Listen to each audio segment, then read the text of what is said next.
Police, DSS, documents reveal Nigerian Central Bank Governor Emefiele sponsors unknown gunmen, Ipob, ESN, engages in money laundering and round tripping. Can you imagine? So DSS and secret police, all of them have documents to show that Emefiele is sponsoring unknown gunmen. How this country now? Wow. So it is now they know. When they told us that they have about 400 names of people that are sponsoring Boko Haram in the country, up to today, we've not seen the list of those names. And they were forced to do that because Dubai was on their neck and was releasing some information around terrorism in Nigeria.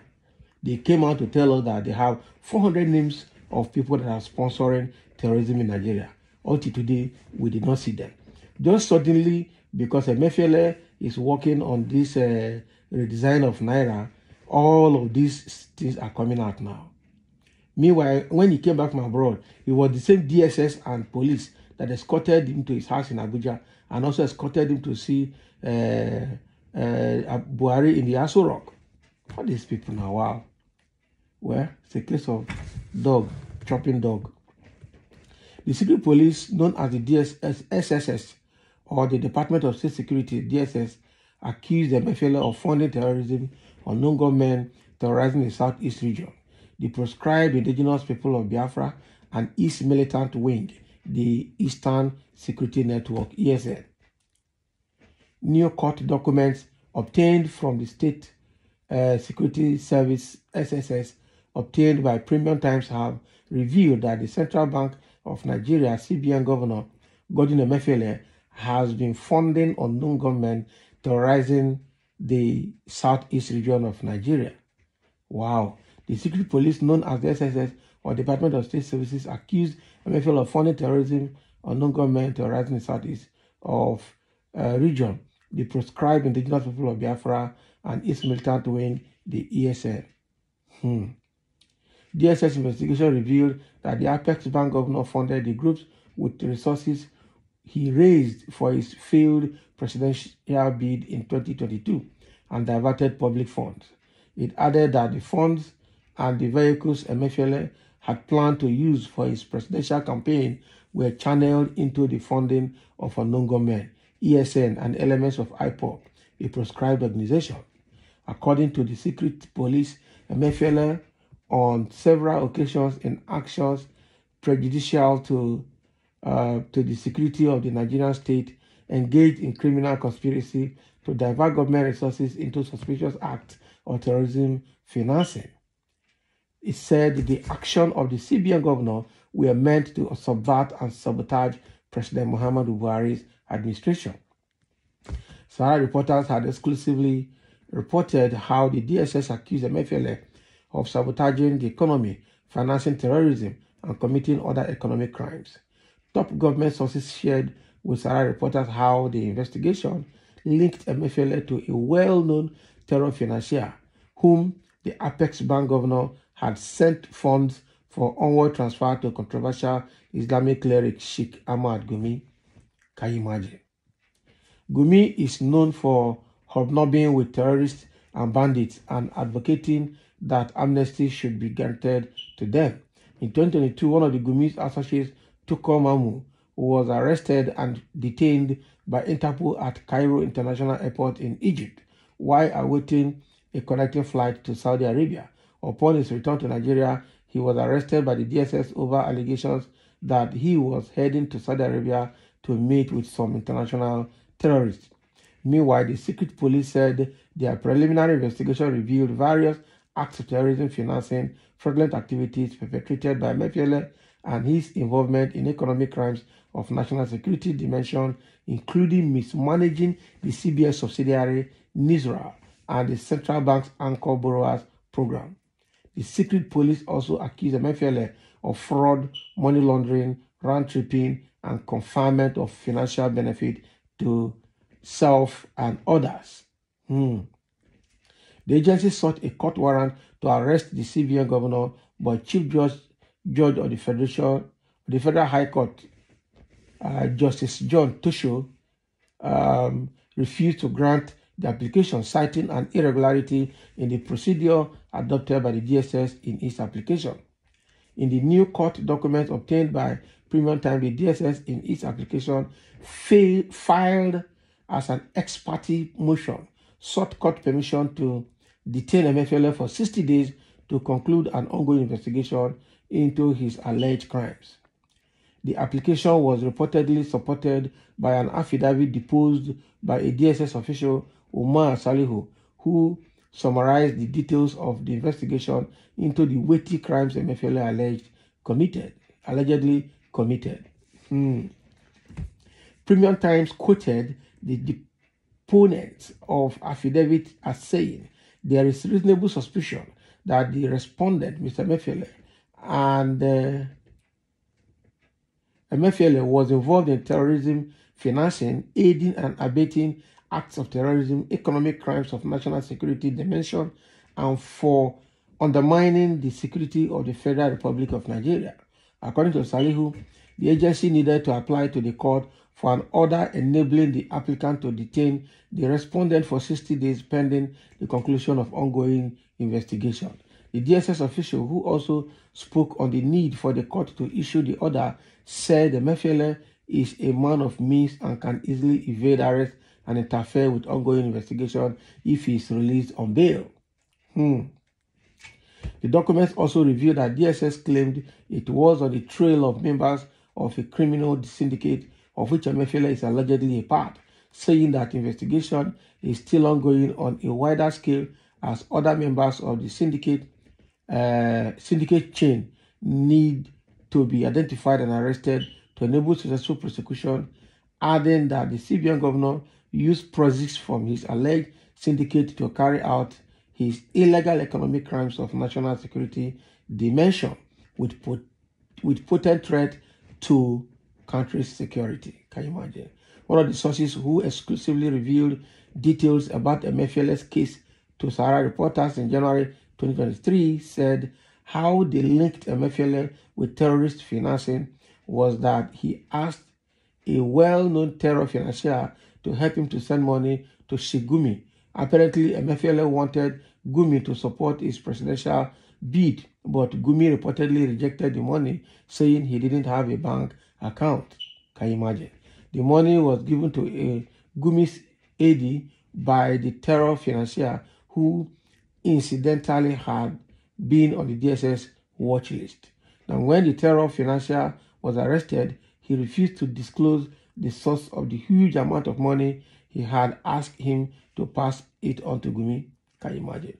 But that is not the full story, as Emefiele was also believed to have committed murder to keep the detained terror financier quiet about their dealing, as well as his alleged involvement in economic sabotage. The DSS learned that the terror financier was being given huge amount of dollars by Emefiele to sell, thereby killing the Nigerian economy, when, as the Apex Bank governor, he should be saving it. The wife and child of the man, the terrorist financier, were murdered while he was in DSS detention. He had heard that the man had confessed that he, Emefiele, gave him dollars to sell and then asked him to bribe Gumi for his election. They are accusing him of killing the terror financier's family to scare him from revealing their deal to the DSS while in detention, another source said. Oh boy. Sahara reporters had reported how Emefiele lost presidential ambition and attempted to vie for the office on the platform of the ruling All Progressive Congress. After facing opposition from some quarters, including within the CBN, Emefiele approached the Delta State High Court sitting in Kwale, Ndokwa West local government area of Delta State, to get an order restraining the Apex Bank and the Independent National Electoral Commission, INEC, from stopping him from contesting the 2023 presidential election. He eventually backed down after it was clear that he would have to resign from office to contest the presidential primary election of the ruling party. A federal high court in Maitama Federal Capital Territory, FCT Abuja, also recently issued an order restraining secret police from arresting Emefiele.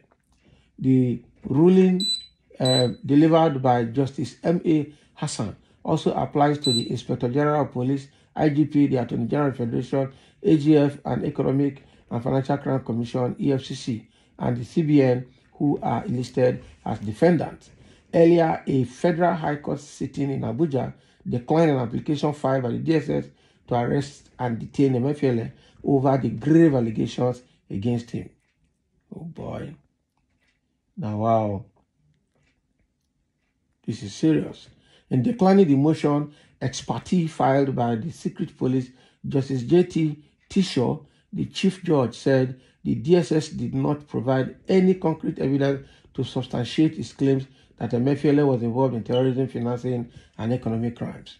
Upon Emefiele's return to Nigeria recently after spending several weeks away, Chief of Defense Staff General Lucky Rabo deployed military personnel and intelligence officers to ensure that he was not arrested by the DSS. Sarah reporters earlier reported that the CBN governor headed to his office with massive security, specifically military protection, following his return to the country. Apparently, the Chief of Defense Staff was the one that aided Emefiele to defy the DSS upon arrival. Irabo deployed the military police and intelligence to ensure Emefiele was not arrested, a source had told Sarah reporters. Sources at the CBN told Sarah reporters that the security personnel that accompanied Emefiele to the bank were larger than that of President Buhari. Emefiele has returned to Nigeria. He went to the CBN with massive security. He was given military protection. His security is bigger than that of the president, one of the sources had said in a text message to Sarah reporters. Can you imagine? So is it now that they are seeing this document? Is it now? This issue. So assuming that Emefiele had not gone on this Naira redesign project, which is affecting politicians, would they not have known? Would they not have known that Emefiele was sponsoring terrorism and committing economic and financial crime and money laundering? Why now? Tinubu had case of 2019 of 2 billion ones going to his house, and now one of his presidential campaign members, Adewale, came out to tell us that that's on Arise TV, that the 2 billion ones missed their way into Tinubu's house and they were empty, they were not carrying anything.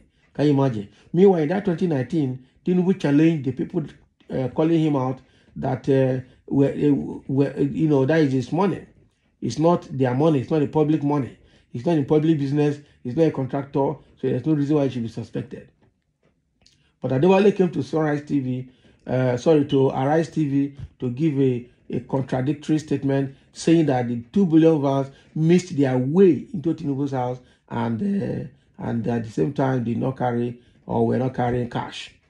So the issue of money laundering has been on several people. Ganduje, at the early stage of his office, was found with huge amount of dollars in his house or so, and up till now nothing has happened because in APC. I remember in 2019 when Ĝùñmen came out to tell everybody during campaign that no matter how big your sin is, once you join APC, your sins will be forgiven. So now that I pursue Emefiele, is it because Emefiele's economic actions now is biting on the politicians?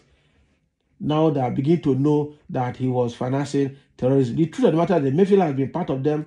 They've been whining and dining together. And the secret in Emefiele's hand, if they push him hard and he reveals it, all of them will be finished. I'm sure that is why they are also protecting him. You understand? Because they wouldn't want to make that man talk. If he talks, the country will shake. So let them be careful, because all of them they are members of the same boat, and now that they are rocking the boat, or the boat capsized, a lot of them will drown. A lot of them will not escape it. That is the truth. So now that we are seeing DSS and SSS coming up with documents indicting Emefiele and are trying to arrest him and to charge him to court until investigations are completed, they should just be careful, because they're about to shoot themselves on the foot. Emefiele has enough information. He's one of them. He has been dancing to their tone. That is why he's almost the longest serving CBN governor in Nigerian history. Okay, and because it's dancing to their tone, it's helping them to do a lot of dirty deals. Now that it looks like he's declining on so many things after his failed presidential ambition, now they want to bring out his fault. He will bring out everybody's fault as well, and then they will dance naked in the public space. That will be too bad. So that is what is coming. The information coming out of DSS and the SSS having secured proof document showing that central bank governor was sponsoring unknown gunmen, Ipob, ESN, and all of that. But they didn't include Boko Haram. They didn't include ISWAP. Who is sponsoring Boko Haram? Who is sponsoring ISWAP? Who is sponsoring the Fulani herdsmen that are causing problem in the public? Nobody's talking about that. But they're talking about Ipob, ESN, and the unknown gunmen in the southeast. Where can I go sleep? They're talking about money laundering. All of them are involved in money laundering. They have huge cash in their house. But now nobody's talking about it. God will expose all of them, one after the other, and cause an infighting for them, so that the Nigerian populace can have true independence from internal slavery.